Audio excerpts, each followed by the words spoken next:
Welcome back. If everyone can just take their seats, we can get started for the next session. Just before we get started, I'm told that people are using the hashtag #TheirFuturesMatter, so if you want to be involved in the discussion online, people are already engaged in that, so you can use the hashtag #TheirFuturesMatter. Now, in the next session, we're going to find out about how Their Futures Matter is bringing together data and evidence to identify where we can have the greatest impact for families and children. We're going to introduce several people up onto the stage who will all speak to you one after another. First, I'd like to bring Gary Groves to the stage. He's Executive Director of Their Futures Matter, leading implementation of this multi-agency landmark reform. Over his 25-year career in the public service, Gary has held a number of senior executive roles within the Department of Family and Community Services and New South Wales Police. He has extensive experience in public administration and a strong track record in human service delivery. Campbell McArthur has led the design and implementation of the reform's investment approach, including large-scale linked data across facts, justice, health, education, and a number of secondary providers. Campbell was the program manager and a significant contributor to the Tune Review, which gave rise to the Their Futures Matter reform.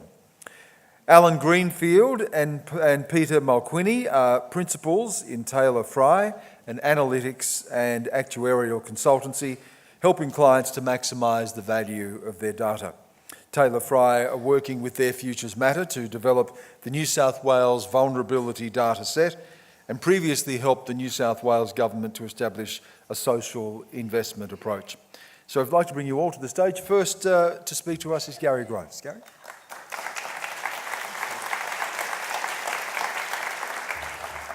Good morning, everyone, and can I just firstly acknowledge our traditional custodians of the land, the Gadigal people of the Eora Nation, and pay my respects to our elders past, present and future, and extend a warm welcome to our Aboriginal colleagues here today, both from government and non-government.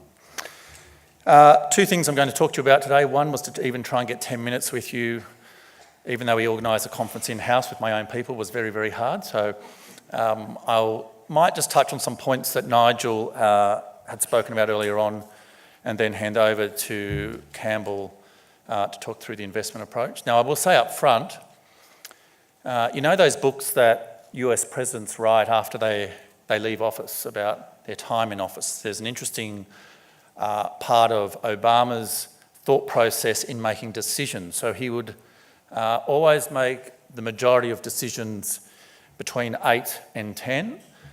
He would ensure he had a cigarette, a coffee and some sugar before he made any more decisions at 11 o'clock. Now, I say that because if you love neuroscience, you'll know that your cognitive depletion starts the minute you open your iPhone at 5 a.m. in the morning, and by 12 o'clock there's been significant studies to show perhaps your decision-making after 1 o'clock isn't that great. And hence why Obama made all his decisions in the morning. So I hope you've had your sugar and your coffee, because we are going to go quite deep somewhat into data, and I can say this because my sister's a social worker. For those social workers who didn't do that well at university in the data space, if I can understand it, you all too can understand it. I want to introduce some people first, so during the break you can go up and harass them more than you can harass me. We've got in TFM access system redesign, and you heard Nigel say earlier on what that was all about. I'll introduce Sylvia Lappick. So we just want to stand and give people a bit of a wave. Sylvia. So that's looking at both the child protection system, early intervention, and how best families get access to services, and that's the big piece of work TFM is doing or has done the last 18 months. As Nigel said, there's a consultation paper out right now for your feedback, but we're also open to doing things very, very differently. So if you want to talk about that or get involved, please do. David Grant. David is in charge of our evidence-based programs. David comes from the Primary Health Networks and is a Master in Strategic Commissioning. So if you ever want a 101 in Strategic Commissioning, he's your man. Paula Chang, where are you, Paula? Paula is taking over our investment lead for the investment approach, which we're about to come into. And Tarn O'Brien, Tarn, where are you? And Tarn has been looking after the cohorts and about to go over to the Department of Financial Services and Industry to look at their social policy lab as well in a partnership. So they're your people to talk to. Just some insights into the work we're doing right now. So you would have seen that stage 1 modelling gave us the cohorts that we are working with or did work with last year. The majority of those were young people and children in out-of-home care. There are no surprises there that we needed to have a significant rethink about how our kids and young people access the service system. And if you look at some of the pilots that are currently being trialled, demonstration sites for a better word, the permission we have from government really is that try, test, learn approach.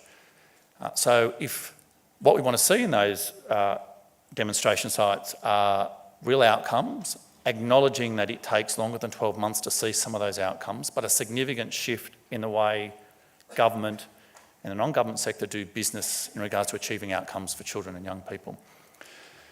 A Place to Go and Thriving Families is going extremely well, and I'll give you an insight into A Place to Go shortly. But if things don't work, what's government great at, and I'll say this, let's just keep it going and hope it works 2 years down the track. In fact, that's not how we do business anymore. We want to see a difference 3, 6, 12 months and then over 2 years. So we actually fund programs that are evidence-based or promising evidence. So we're in a very different space of thinking, and we're 3 years into a 4-year reform. And part of TFM is to start, when people ask me what TFM is, I describe it as a start-up organisation. We had a mandate from June, and there were 3 pillars we had to focus on, which was access, investment and evidence. And our job is to really change the way we think, and TFM doesn't look like what it looked like 2 years ago, and that's a good thing. I wouldn't be standing talking to you if reform wasn't challenging. It's extremely challenging. To work cross-agency with my government partners is challenging.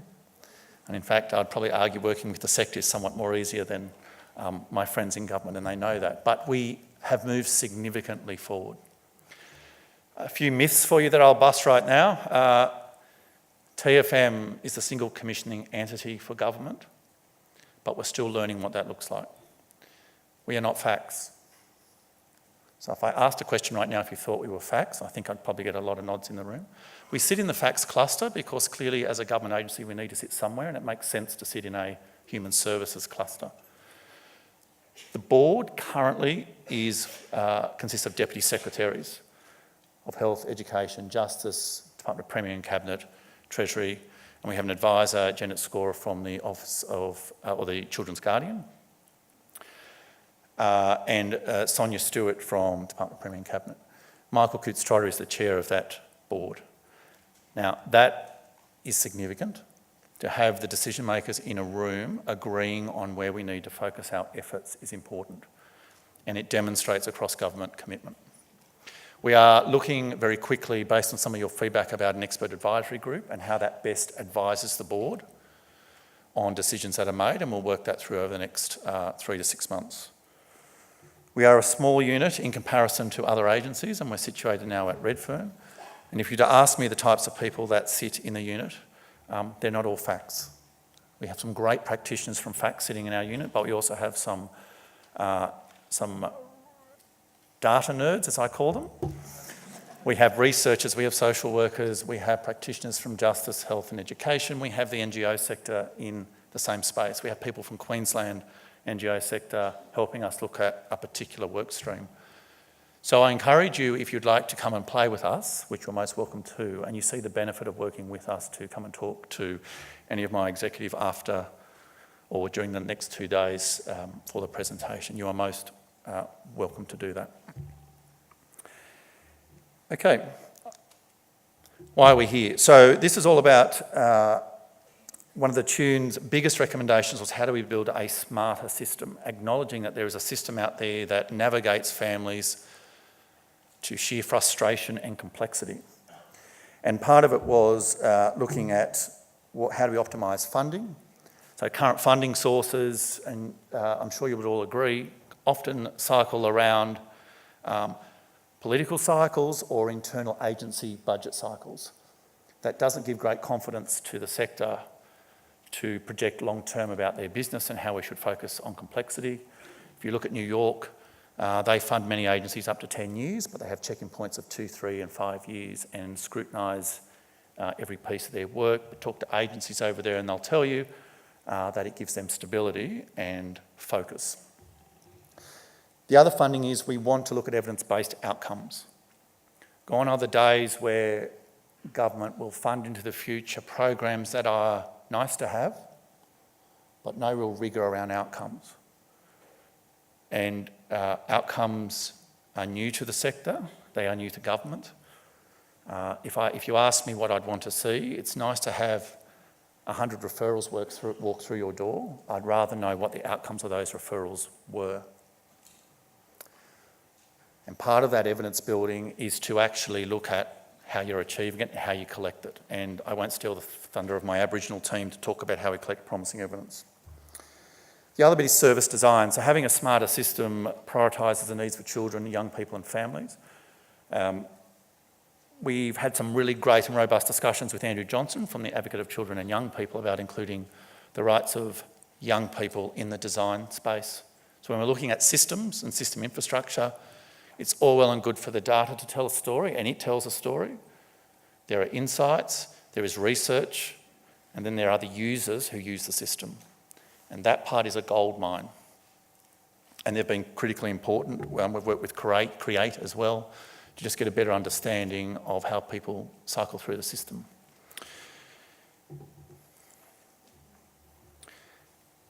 So if you're like me, visual impacts is always good. So really, the next part of this is looking at the characteristics or vulnerabilities that really shape how families use services in government.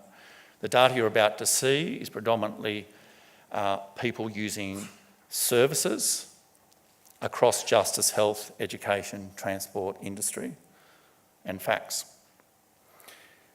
Our role is to have some significant strategic shift in the system thinking of how people navigate through the current service system. We actually have a very good service system in New South Wales. I don't believe we collaborate or partnership very well to get our families through those systems. Yes, we can improve. Yes, it may need some enhancements. But talk to any user group about a young, vulnerable mum who is pregnant and 15 and why she won't go to a GP or her school teacher, and it tells a very stark picture. But it isn't just about saying, let's throw in another program. This is about a significant strategic shift, and I keep saying this in system thinking and design.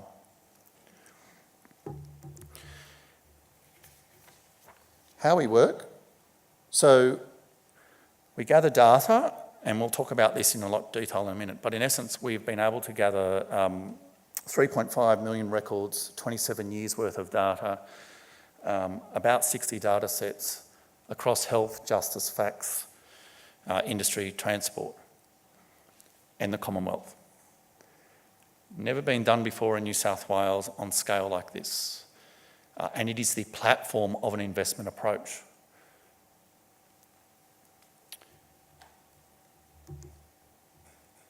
How do we use it? So when people ask about strategic commissioning, are we commissioners? Strategic commissioning or commissioning isn't just about funding a source, a program or an NGO. Strategic commissioning is all about the data. It's all about how we use modelling to best inform particular predictions of where families may go in the future. It's about identifying our most targeted population. So last year, it was about out-of-home care and kids in that system. This year, we really want to focus on early childhood, for example. We look at particular system interventions, redesign of those systems to meet those target populations, and then cycle that data through every single year to see, in fact, have we made a particular difference? We haven't had that in New South Wales before. And when you talk about evaluation outcomes, if we are taking data from all the agencies de-identified and to look at where some significant system pivots have occurred, then this is the model to be using.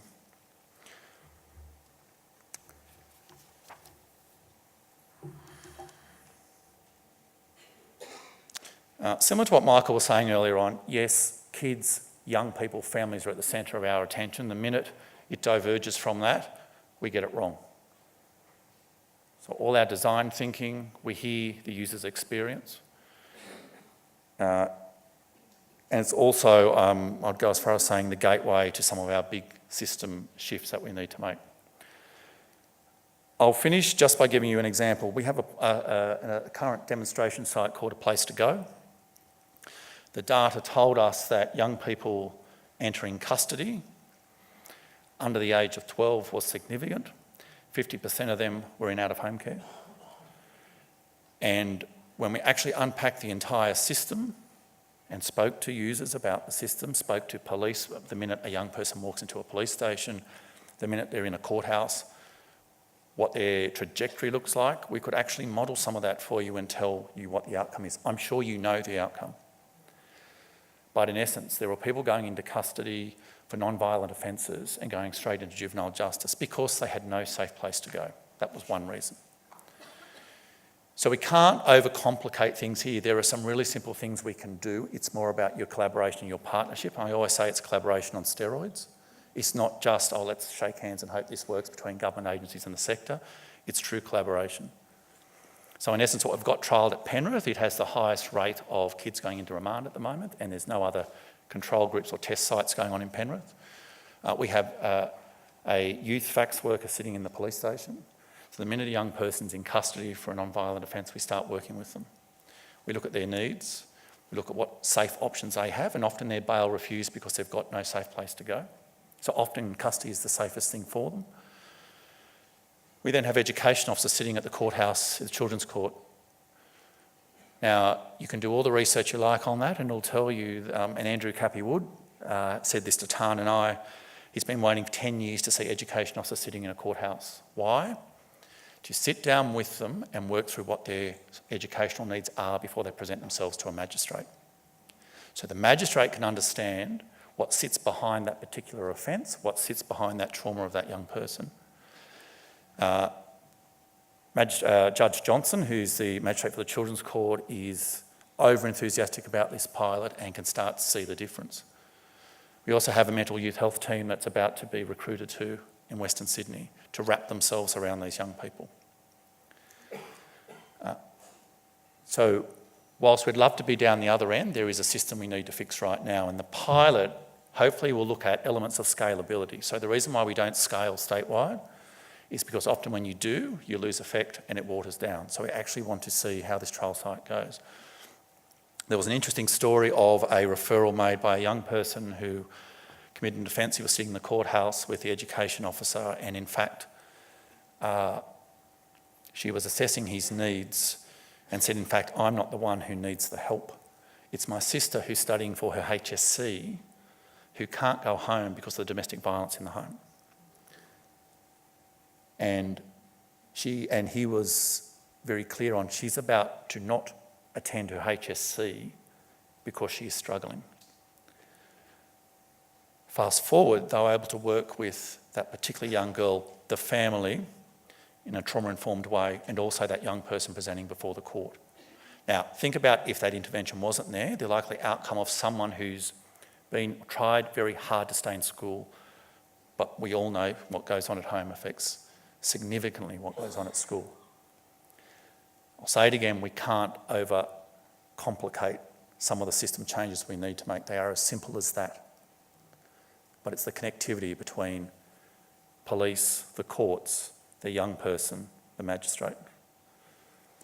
So that's just an example of where we like to pilot. This modelling you'll see is big system change, so it actually takes it up a level to tens of thousands of vulnerable people, hence why you hear me say the word system a lot. We need to change the system. And I have always said, and I said this to a number of Aboriginal elders on Friday, if we get the Aboriginal system right, we get it right for everybody. They are overrepresented in our population, and we need to do that right. And Auntie Anne was very point on about we work with you, not in front of you. I'll finish by saying the next 2 days, I hope, are an insight for you. We had 700 people attending today, and I think we have 700, and we had 150 people on a waiting list. That shows you the interest in this. And we have packed workshops tomorrow and today. So I really thank you for your attending and taking some time out of your day. The panel discussion this afternoon will be very interesting for you, so I really ask you have some pointed questions towards Kate Connors, in particular in justice. She's very happy to talk about what's going on in justice, right through to Michael. And I'll finish by saying Michael Chalmers from Scotland went to Canberra yesterday to look at the redress scheme. And I said, "How did you find Canberra, Michael?" And he looked at me very puzzled. He says, "I have no idea why you've put your parliament in the middle of nowhere." I'm going, thanks for your time. I'll hand over to Campbell now, who'll talk about the investment approach.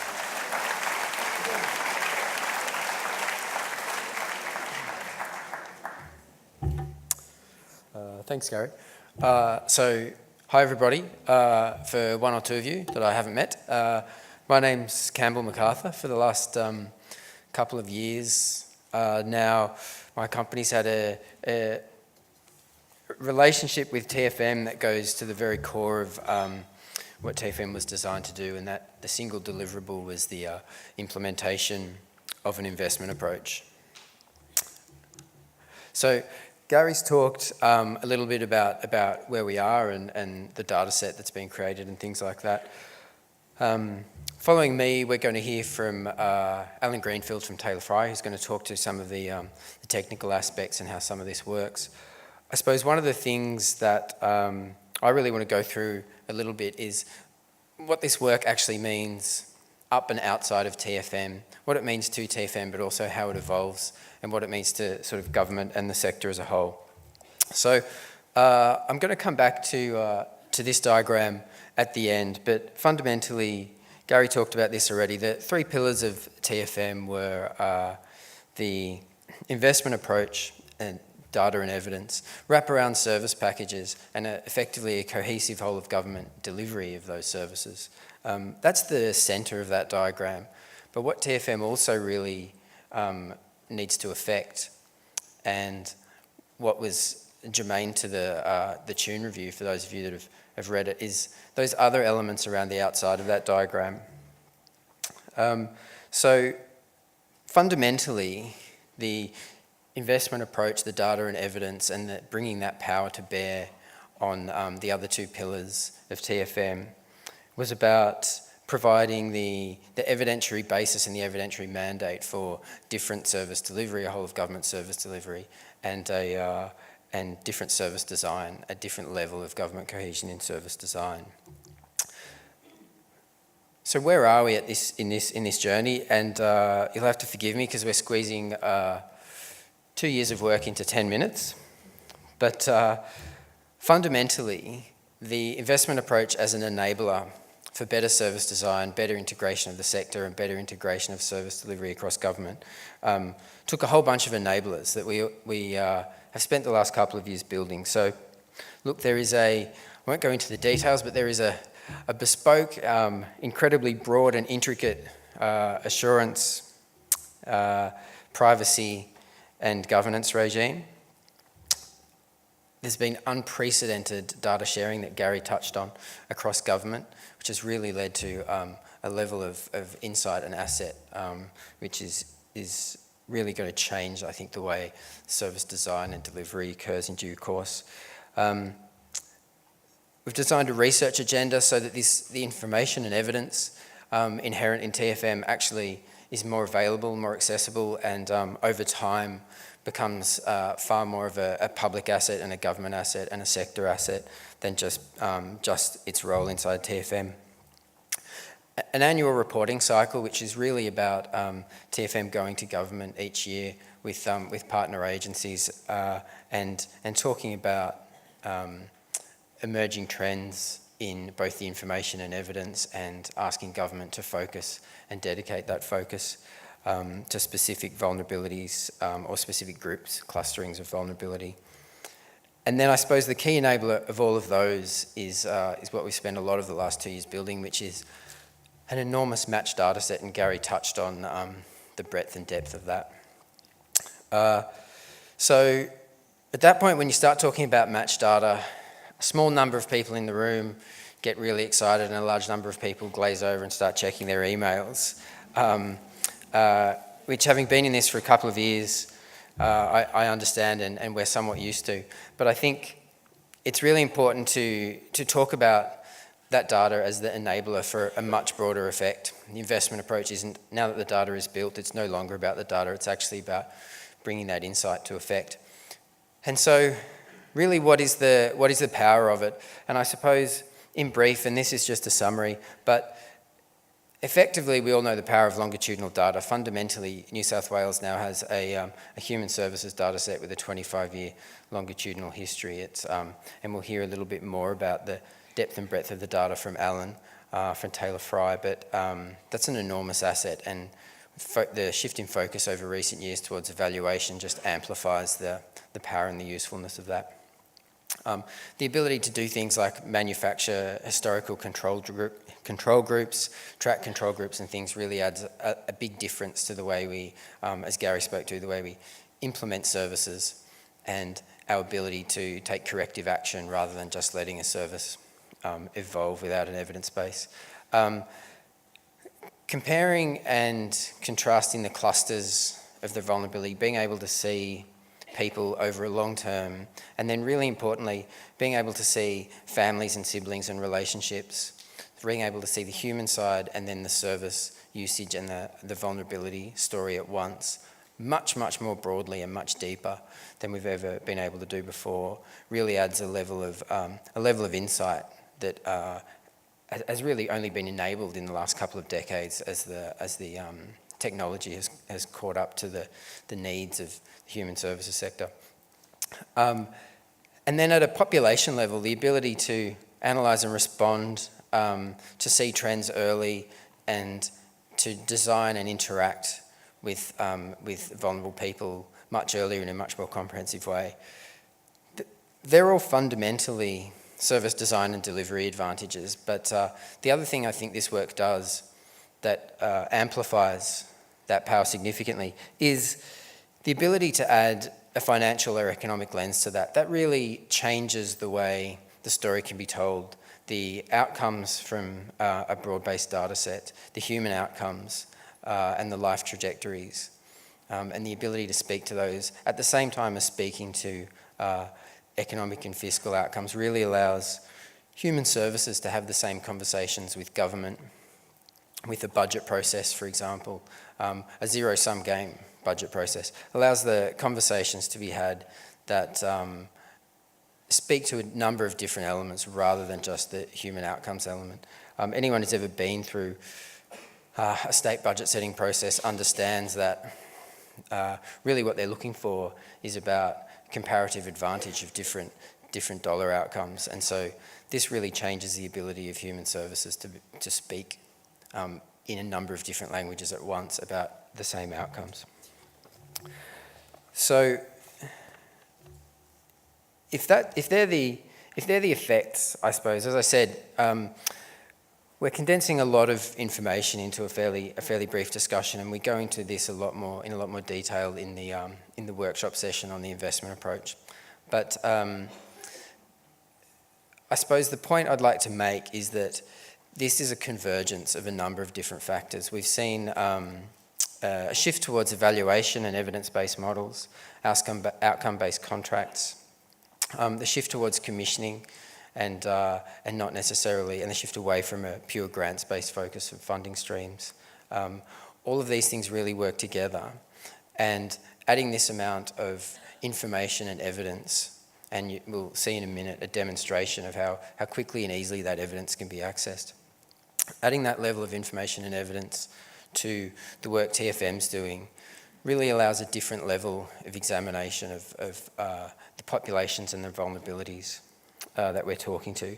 So now that we've spent a lot of time and effort building this and building the systems around it, really the next phase of work is probably the more interesting phase to a lot of people who aren't in the pure technical part of this work. What does it mean for everyone? So really the ability to have those conversations and affect those conversations through things like the state budget, asking the government to target specific outcomes, speaking with a voice, as I said, in a number of languages across human services is really what TFM then turns its mind to. As Gary said, it sits out on its own with its own purpose, and that purpose is really gathering this data and evidence, this information, to bring it to bear across the whole system. Outside government, the ability to expand access and usage of this information and evidence also draws academia and government much closer together. Equally validly, it draws the private sector and government much closer together. For the sector more broadly, I think it's going to provide a much more clearer evidence-based strategies. Fundamentally, TFM and with government agency partners as well, is going to government to say, this is what our evidence is saying, and we're asking you to focus specific strategies in certain areas or on certain clusters of vulnerability. That clarity and ability to be quite specific and targeted is really going to help a better alignment between the government and the sector. It's going to telegraph the direction a lot more clearly, and better and more complex conversations about service design and targeting. And then to the last point there, I suppose that is, we've had an ongoing conversation with a lot of you over a couple of years in TFM about building this data and evidence-led piece. I guess really what it is now, it's about embedding the response to that. And as part of that, really, it's about TFM and partner agencies going to government and asking government to choose and resource and support large-scale strategies. The ability to do that cohesively and with strong evidence is really the difference that comes from this. So that recalibration of a system towards where the evidence is pointing, the recalibration across government so that agencies are aligned, all of that's fundamentally based on two things. It's evidence and the funding and parameters that allow that to be implemented. I think, as you'll see in a minute when Alan speaks, it's the depth and breadth of this data that actually speaks to the enormity of that evidence and the strength of the ability to have that conversation. The last point I want to make, I suppose, is going back to where I started. We said at the start that the key pillars of TFM are in the centre of this diagram, and I said what really is the difference with TFM is the ability to affect the things around the outside. So I guess with this level of information and evidence, what we're really saying is those circles around the outside, the optimisation of funding, the evidence and evaluation and the service design, this really catalyses a change with those, and it's catalysing a change in the way over time that government interacts with those ideas. Service design isn't necessarily specifically about instances of service or at the program level anymore. The tune spoke eloquently, and TFM, as through Gary recently, but for some time, has been talking about this idea of cohesive service design across all government agencies and across multiple sectors more broadly. I guess this data and evidence is catalysing that change in service design. Equally, in evidence and evaluation, this type of work, and this work specifically, means it's no longer necessarily about the program level evaluation, but actually it's a much greater ability to see systemic outcomes, to follow entire groups of people, to understand emerging trends and movements. That similarly reflects the TFM stance of a whole of government and coordinating function, because the ability to bring to bear these insights systemically is a lot stronger as well. And then the last point there, I think, is really valuable as well. Optimising the funding, again, this level of evidence and data and the breadth of it and the size of it really allows human services agencies and sectors to have a different conversation with government and to interact differently with the state budget setting process. The ability to understand the details and interactions of people, including their siblings and families, vulnerable people, across time and in different service, in different instances of service and in different service regimes, means the ability of human services agencies to have a coherent strategy and a cohesive strategy for specific and targeted vulnerabilities is significantly more. So I suppose, by way of conclusion, the ability of those three core fundamentals of TFM in the middle of that diagram really to affect those other much broader strategies around that diagram is what we're talking to here. Alan Greenfield from Taylor Fry is going to run you through the size and scale of the data set. There's a lot more to this, and indeed you could have a whole conference on any single one of the circles in that diagram. So happy to take more questions in due course, and I'll introduce Alan Greenfield from Taylor Fry, who's going to talk you through some of the technical aspects of all of this. Thank you.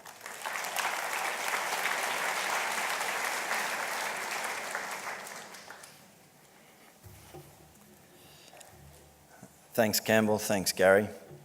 They've left me an impossible task. I have about 5 minutes to take you through what took up to 20 people 6 months to build. So we'll see how we go. This slide won't mean a lot until I get to some of the detail in the next few slides, but I thought I'd just try and give you an overview of what we set out to do.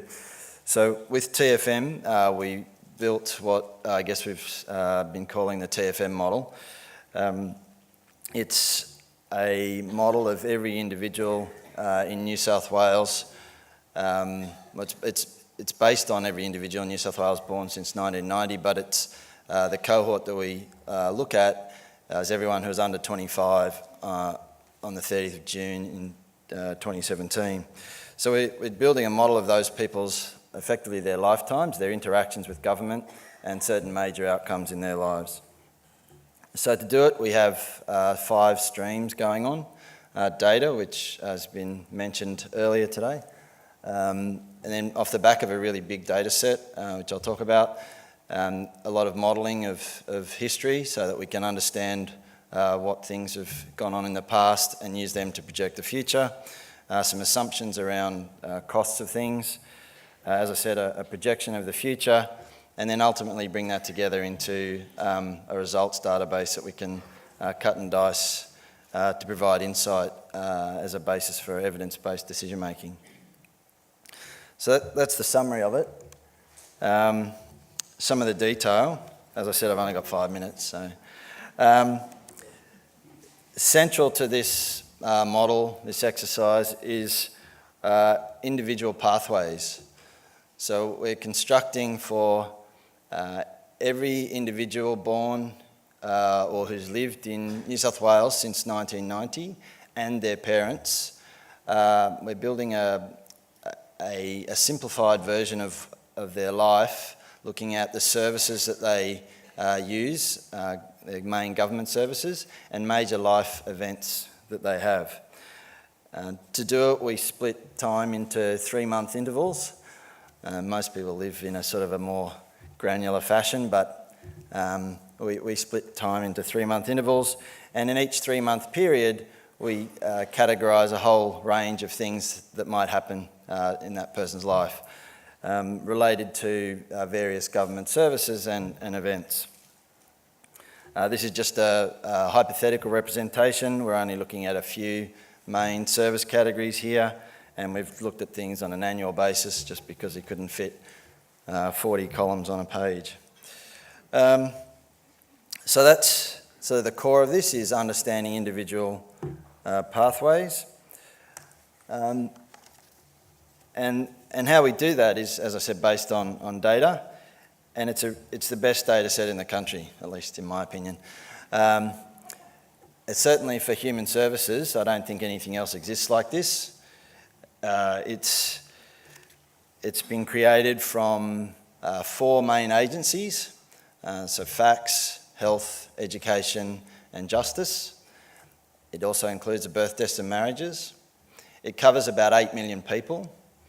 It's 27 years of history for those 8 million people.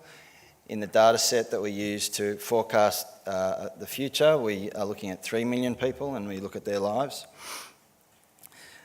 The as I said, it's from those 4 main agencies, but within that, it covers a whole lot of different services. So there's child protection, housing, health, or justice and health, education, mental health, alcohol and other drugs, parental risk factors, and perinatal risk factors.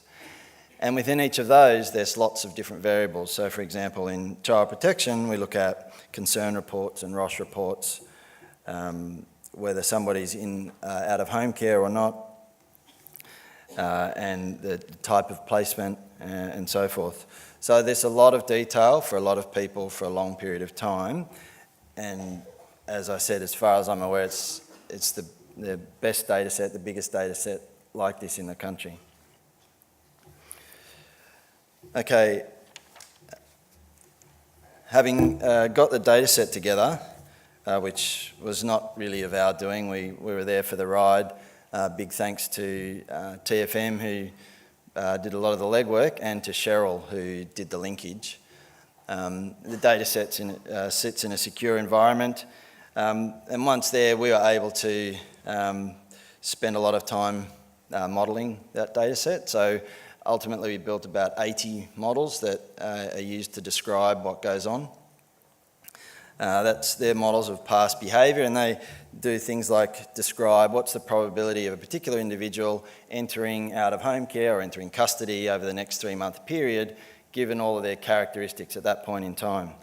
And those characteristics are the ones I've sort of alluded to on the previous page, but include things like what their parents' lives had been like.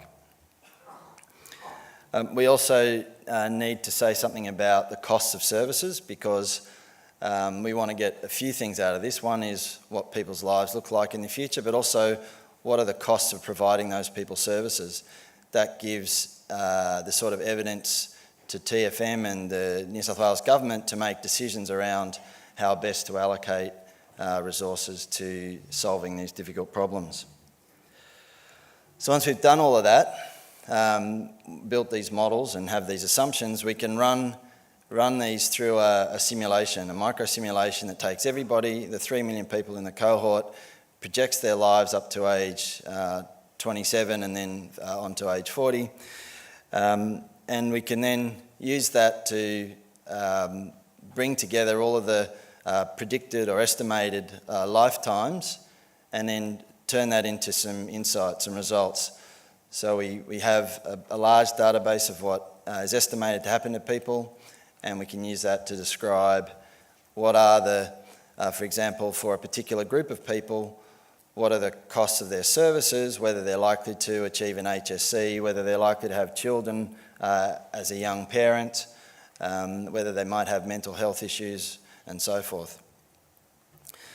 So it's all a bit abstract, and there are no results to present, and they're coming at some point in the future. But what I'd like to do is present a demo of what the simulation that goes on looks like. So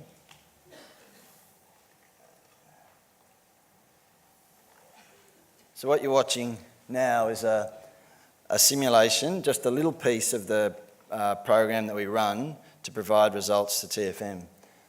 So we're looking here at 4,000 individuals, young women, 2,000 who are vulnerable.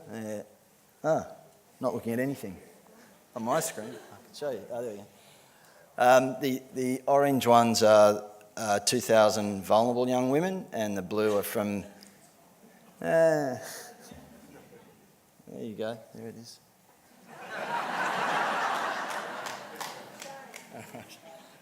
Technical glitches.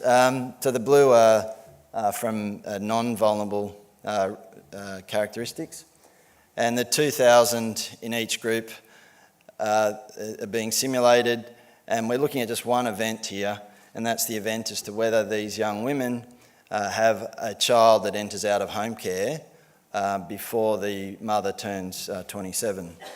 And so in this case, you can see there are a lot of orange dots, and they're the vulnerable women having children that enter out of home care, and there are blue dots who come from the non-vulnerable cohort. So that was just one hypothetical simulation. When we run simulations, we make sure that there's at least 1 million simulations run for each category that we look at. So the result here is not the sort of true estimate of the relationship between vulnerable and non-vulnerable mothers, young women, because we're not allowed to tell you that result yet. But it is a simulation that goes into providing those results. This was one event that we're looking at here. What we're running is a simulation that looks at hundreds of events and services that are delivered to people in the future. I'd just like to end by saying that it really is exciting to be here. This is sort of one of the most amazing projects you could be involved in if you've got my sort of background.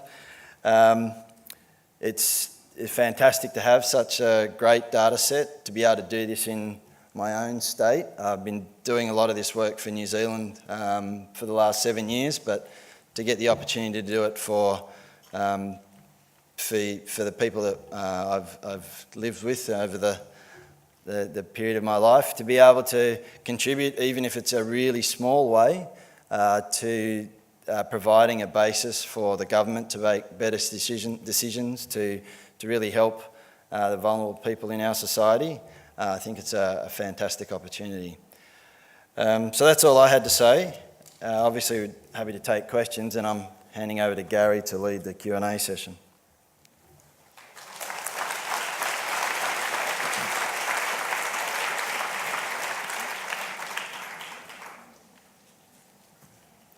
I think we actually dispense with the Q&A session for this. We're going to be having the discussion later in the breakout session around the data. As we know, the independent review of out-of-home care in New South Wales by David Hume led to the establishment of Their Futures Matter, and it highlighted something that sadly we all know too well, and that is that Aboriginal children are increasingly overrepresented in out-of-home care. Aboriginal organisations told Mr Tune during the review process not to develop more services and models for Aboriginal communities, but to help with building the evidence that proves the effectiveness of locally developed Aboriginal programs and service models that are already in operation. Now, in response, Their Futures Matter has partnered with Aboriginal organisations across New South Wales and data collection experts to identify what works best with Aboriginal children, young people, families and communities. One of the Aboriginal organisations participating in this project is Tirkandi Inuburra, based in Colliambly, near where I'm from. We're joined today by their Centre Manager, Matt Watts, and Community Liaison Officer, Damian Dookie Thorne.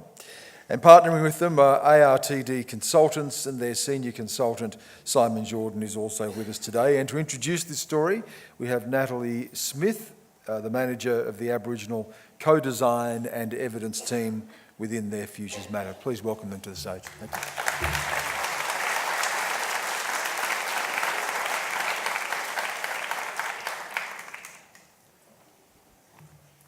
There's a lot of you here. Good morning. I would like to acknowledge country, the Gadigal people of the Eora Nation, the traditional custodians of the land upon which we are gathering today, and pay my respects to elders past, present and emerging, and all the fellow deadly brothers and sisters in the room here today. My name is Nat Smith, a proud Wiadjuri woman and manager for Aboriginal Co-Design and Evidence Team, the awesome ACE team for Their Futures Matter. For over 20 years, I've worked for a variety of agencies like Aboriginal Home Care and other ageing and disability services, where it was always about how many clients do you have on the books? 2,000. How many hours of service are you delivering annually?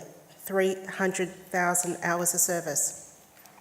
And the annual customer satisfaction survey you would roll out. 96.5% of respondents are happy with your service. Back then, I would never have thought to ask, well, of those 2,000 clients, were we improving their outcomes? Did we make a difference in people's lives? and being able to measure and demonstrate the impact that your program was making on people's and families' lives and the community as a whole, and not just through yarn stories.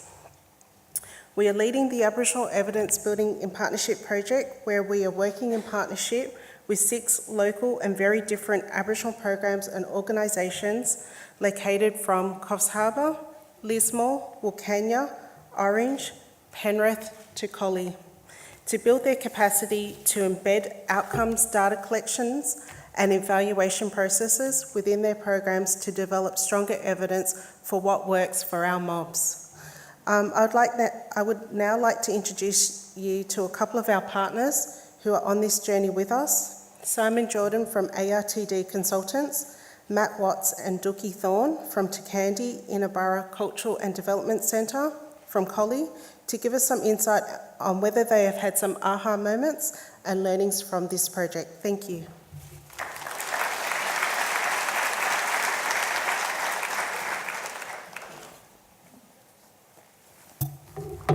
Probably better lift these up a little bit.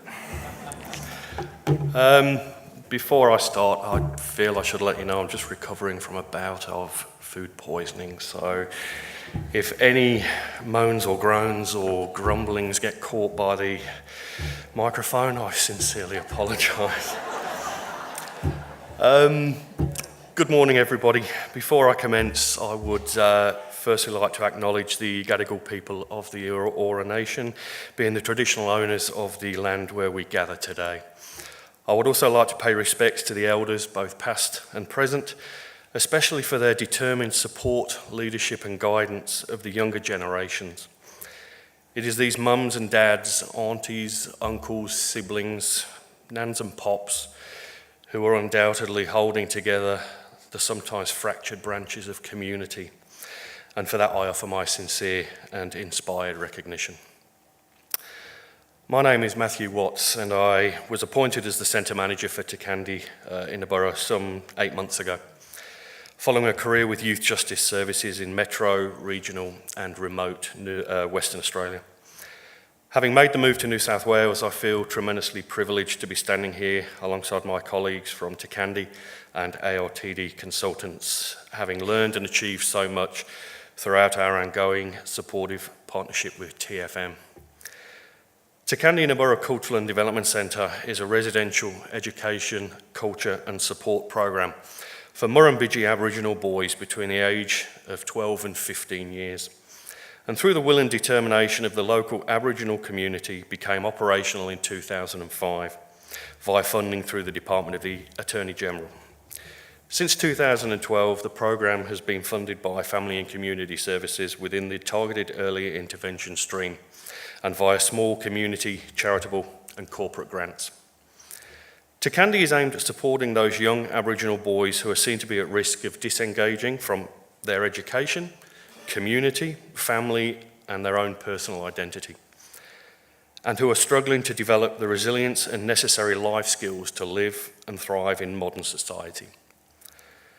The Tirkandi Centre is located on Wiradjuri land near Coleambally, central southern New South Wales, and offers a unique program to 14 boys during each standard school term. The program includes intensive numeracy and literacy education, provided through an internal learning centre supported by 5 Coleambally Central School teaching staff. Cultural activities and learning, including Wiradjuri language and traditional dance and craft. And we're also committed to increasing each boy's understanding of personal cultural identity by providing programs which offer an understanding not just of their history, but what it really means to be a young Aboriginal boy in 2019.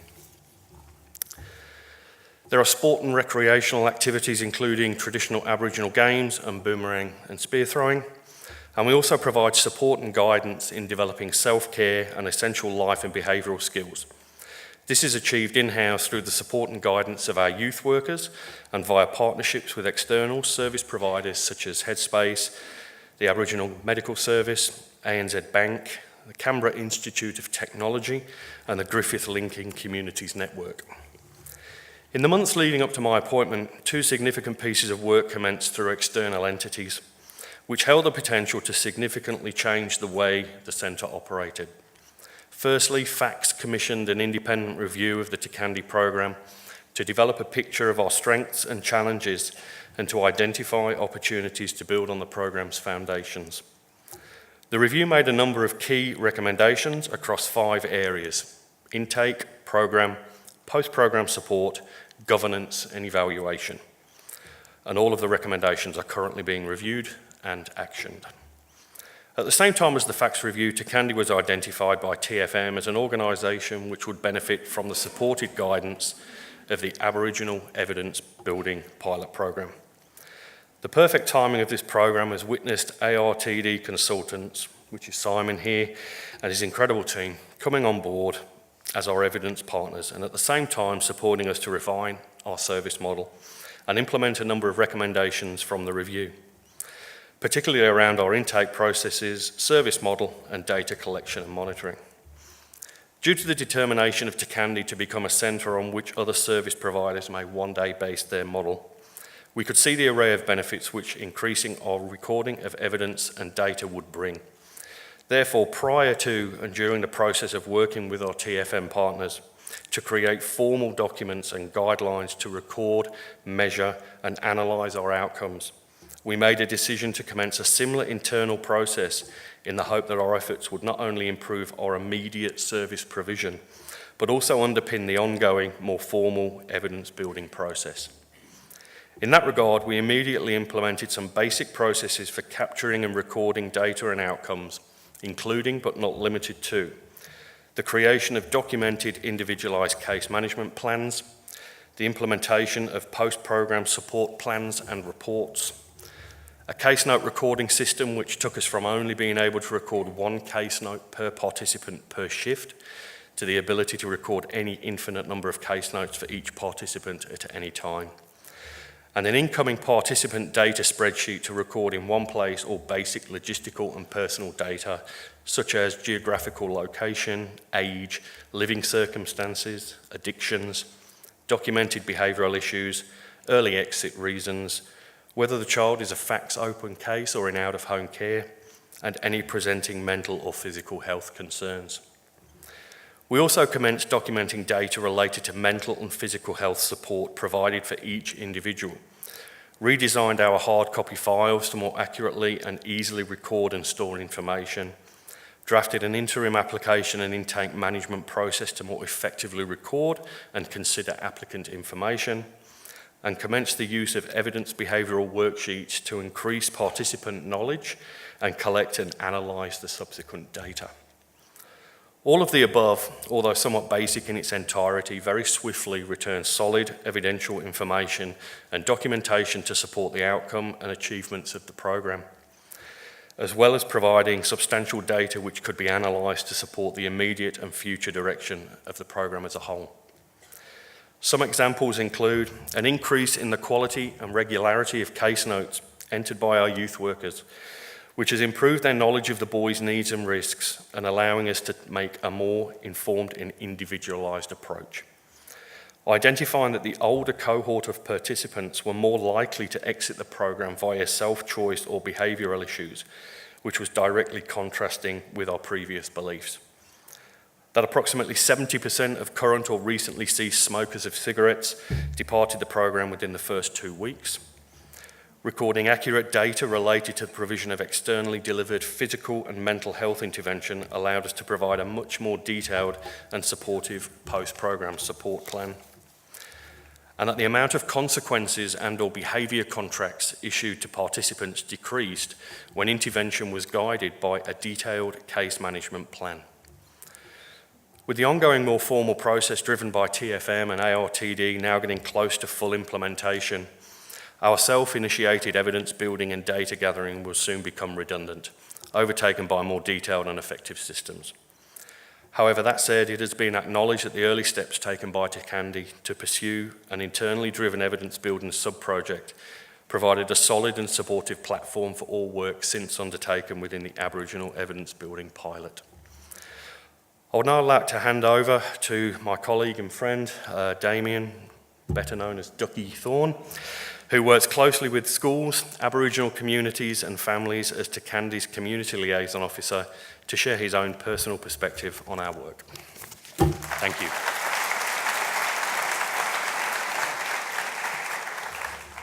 I might pull these down a bit. I just might share this with you. This morning when I came in, we went and had breakfast with all these lovely people and some of you people here, and I looked around, there was about 50 or 60 chairs, and I said, yes, this is all I've got to present to you, but now look where I am. I've only ever really presented to probably 50 or 80 people, so just bear with me. And I'm showing me age, so I'm going to put these on. Good morning. Before I start, I would like to acknowledge the traditional custodians of the land which we meet on today, and I respect all tribes and mob around Australia, but we are on their land today, so I want to respect the Gadigal people of the Eora Nation.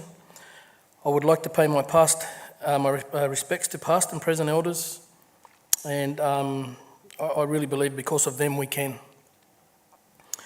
I am a very proud Wiradjuri man from Griffith, New South Wales. I grew up where my grandparents grew up, where Stan's grandparents grew up, so I'm proud to say that Stan is one of my mob, and we're very proud of him back home. On a little mission called Griffith Three Ways. I don't know if you've heard about us, maybe the people in the know with the rugby league knockout. We nearly won the knockout 2 years ago. We're going to get it soon and take it back home, aren't we, Stan? That's it, brother. So we'll get on with this now. I'm getting sidetracked on rugby league, so I'm going to the All-Stars game too, so we're going to win that. Okay, we'll get back onto the most important thing here. Where was I up to? I'm a very proud Wiradjuri man from Greenfield, New South Wales, and I believe that I am in the most wonderful position as the Community Liaison Officer at a wonderful place called Tirkandi Inuburra. Did I mention Matt's the best boss I've ever had? Just thought I'd throw that in. To be able to work with the community in whole and my own community, I suppose, being Indigenous, I believe, is very important and essential and important for this role. It is really rewarding when you get to see these boys from all backgrounds, some good, some not so good. And you get to see firsthand these boys learning and growing. From the time I see the boys before starting the program, their hygiene, self-esteem and engagement is often not great. The boys at times are disconnected from community, school, and family and home, and they often have average to poor numeracy and literacy skills. After a few weeks in our program, I see an immense change in their appearance, self-esteem, and their attitude towards working to achieve things and wanting to learn. I see big improvements in their abilities to engage with education and learning through our on-site school, and I also see their literacy and numeracy improve. I'll share with you a quick story. I've had one of the parents come up to me on graduation day and actually shake my hand like if I was one of the school teachers, saying, I just want to say thanks to you, my son can do his times tables now. And I said, yeah, I'll take that, thank you. And I just shook their hands. So the thanks have to go to our teachers there. Our program is grounded in culture, and I see many boys rock up to Tirkandi with minimal or no connection or understanding of their own Aboriginal culture and identity. At Tirkandi, they are immersed in our cultural program and participate in yarning circles, bora rings. For those who don't know what a bora ring is, it's our dancing ring. Men's business with the elders and making of didgeridoos and artefacts. I see them at the end of the program with a better understanding and connection to culture and community, and they leave with a better understanding and connection to our culture, with a sense of pride as young Aboriginal men. The majority of boys who come here are raised by strong female role models, especially our grandmothers. I grew up with my grandmother for about 80 or 90% of my life, so I know how important our female connection and role models are, and our boys at Tirkandi learn to respect ladies and women. I'm very proud to say that. But they're usually not exposed to male role models, as their father's not present in a lot of cases in the boys that come to Tirkandi. In their time with us, they make strong connections to positive male role models, and they get a sense of contribution they can make as they grow and mature. In my role, I believe that it's important that to do this role, you need to enjoy liaising with the local service providers, families, communities, teachers and caseworkers and schools to support our program. I enjoy helping them to work with our boys and encouraging better connections and outcomes to culture. And I really believe that it is an integral part of my role by getting these boys closer to connection to culture, improve literacy and numeracy. This will keep them connected to school and home, and we will see fewer boys potentially lost in the system. But my role is changing and has changed considerably since the arrival of Matt and this work from TFM and AR2TD, which I really respect so much, and I'm excited about the way Tirkandi's heading because of that. I'm going to hand over to Simon Jordan now from AR2D, who's going to talk about our collaboration. Thank you.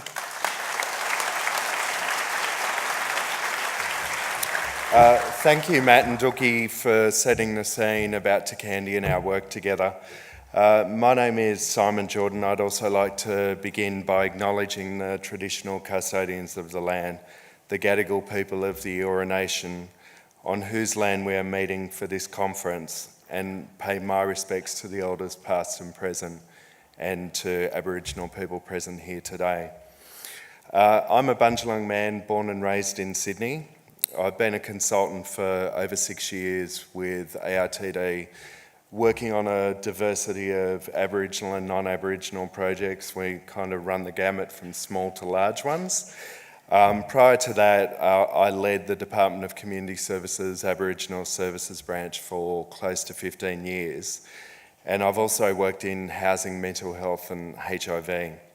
By way of background, I was working in community services and was involved in the funding negotiations with Juvenile Justice to build and establish the Tirkandi premises many, many years ago.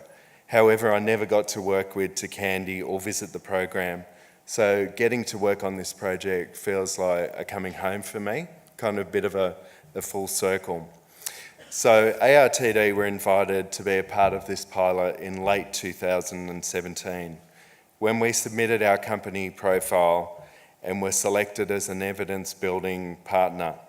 ARTD are working with two agencies, so we're working with Tirkandi and AbCare in Coffs Harbour. Our core business is working with government and non-government agencies to make evidence-informed policy decisions, co-design service models and delivery strategies, track and evaluate outcomes and continually improve service delivery. For this project, we brought together a team with a lot of experience in Aboriginal and community services, programs, evidence building and service delivery design. And we bring all of this to the work with Tirkandi and TFM. Personally speaking, work is bringing me and the ARTD team a lot of joy. I've got Sue, Kieran and Ruby here today, and we all work quite closely with TFM and Tirkandi on these projects.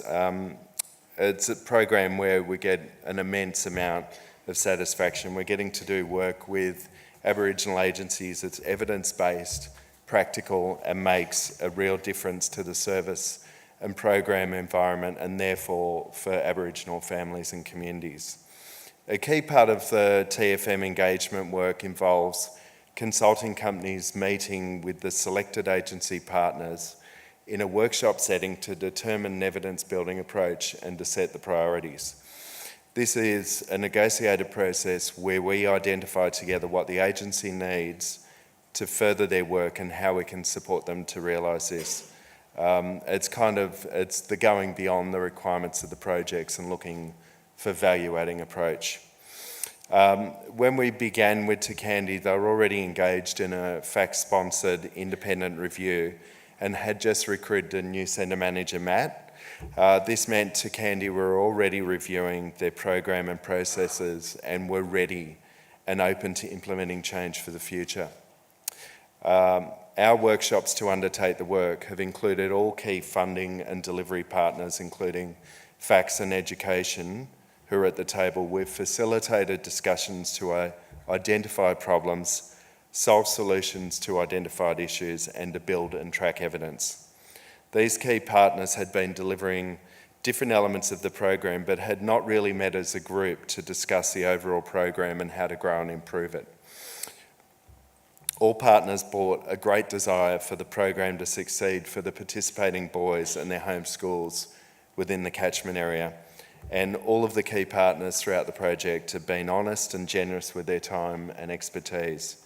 So in addition to the key TFM evidence building activities, we wanted to bring something to the table as a negotiated deliverable of our partnership and capacity building work together.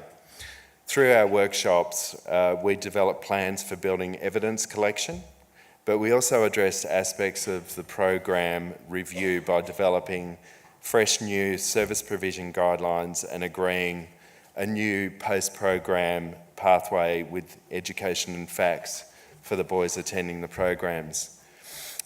These pathways ensure that the boys can continue developing and reaping the benefits of the program when they return to their home schools and communities. This is a crucial part of embedding the outcomes of the program. Through the pilot project, we've been able to work flexibly with Tirkandi and the partner agencies, underpinned by TFM's responsiveness to emerging needs and their willingness to provide much valued and necessary support. Matt and his team have taken up the challenge of the program review and the TFM work and viewed it as a great opportunity to improve and grow the program. They've been generous with their time, collaborative and active in making amazing improvements to the program. They've gone about building new partnerships and program options that were not there when we began. It's really enriching for us to work with Tirkandi during this exciting time of change, and they've made us feel like we're an integral part of the work together. But I kind of wanted to run you through some of the core elements of the TFM approach. In terms of evidence building, we developed a program logic through 3 program workshops, including an outcomes hierarchy. We also conducted an evidence review of key literature, developed mechanisms of change and an outcomes matrix for data collection to monitor program outcomes. This work has put in place the mechanisms to collect and document evidence and track outcomes for the program, and in the longer term can be used for a program evaluation. We also embedded a validated tool. Through discussions with Tirkandi, we determined that the Personal Wellbeing Index would be the most suitable validated tool for measuring the wellbeing outcomes for participants of the program. This is because it's simple, it's a strengths-based tool, and has a version tailored for school-age children. We produced a custom-made manual for Tirkandi to administer the PWI and facilitated on-site training for 25 Tirkandi workers. It's administered at the beginning of the program and at the end, and is now being used in designing case plans and goal setting for the boys. While the staff were initially unfamiliar with using these tools, they've now embraced them as an integral part of the program journey for the boys. Early in our work together, we also identified the need for a new set of service provision guidelines to ensure that the service model aligned with the agreed program outcomes. The aim was to have a single document that anyone could pick up and understand how the Tirkandi program works. We worked iteratively and in close collaboration with the key stakeholders to develop these guidelines, which included redesigning their intake process, case management, case planning, and developing a post-intervention program model. As part of this, we developed new application forms and case plan templates. These will also be used to collect data for the online data system. We're currently also working with an IT partner to develop a case management and data monitoring system tailored to Tirkandi's needs over the coming months. The Department of Education will also have restricted access to the system to input education data, and the system will also be used to report to TFM and build evidence. In the longer run, the system will collect the essential information around service delivery and program outcomes that would be necessary for a comprehensive program evaluation. So that's kind of briefly our work to date, but What I wanted to cover next was around the what's made a difference in this approach with Tirkandi and also the model of evidence building under this pilot. We found that mutual trust was key to developing a strong working partnership. Embedding a partnership approach in the design of the pilot's been critical to the project's success. Participating agencies had the opportunity to select the evidence building partners they wanted to work with, and this laid the foundation for a strong collaborative working relationship that began in good faith. The partnership approach has been particularly important in this context, given that Tirkandi's program delivery model involves a partnership between multiple stakeholders. At program inception, the partnership model was not operating in an optimal manner. This pilot provided an opportunity to bring the key stakeholders together, and our workshops enabled dialogue between the stakeholders, leading to a partnership renewal and the development of a common understanding about the program's strengths, challenges and priorities moving forward. We took the approach that the partnership determines the priorities, agrees the way of working together, is iterative and alive, and needs to grow and mature as our working relationship does. Our job at ARTD is to be there to support the agency with a transference and sharing of skills and expertise to plan and realise the renewal of their own program. Working in the spirit of Aboriginal self-determination, we sought to put the needs of Tirkandi community and their participants first in designing and delivering the Tirkandi renewal program. We are there to serve the agency under the TFM model, as they know the solutions that are going to work best culturally for the communities they serve. Key to this approach is providing plenty of opportunities for input and debate, giving people a proper voice and respect, ensuring people can see that they've been listened to and done something with what they've told you. This is an empowerment process that builds agency and community buy-in and ownership.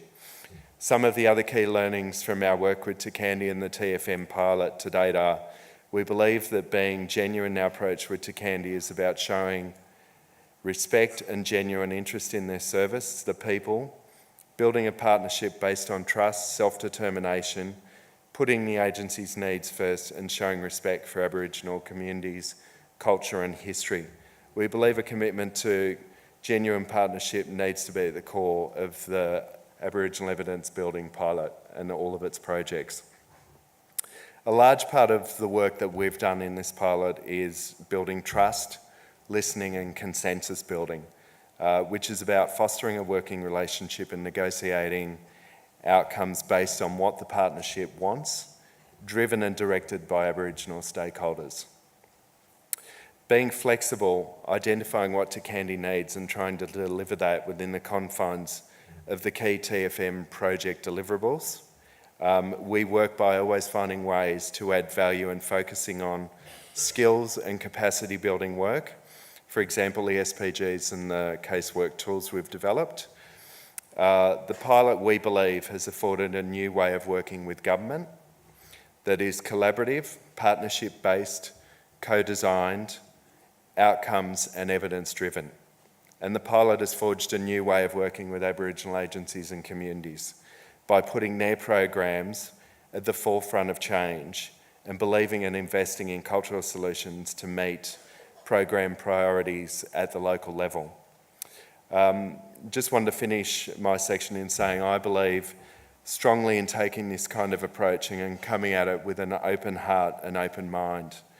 We've built up a very strong working partnership with Tirkandi and key project stakeholders that's forged an environment of trust and positive regard where we can have the hard discussions, listen respectfully and share problem solving and some laughs, and thereby make necessary changes to benefit the program and its participants, celebrating success now and into the future. So I'm now going to hand back to Matt to talk about the where to from here.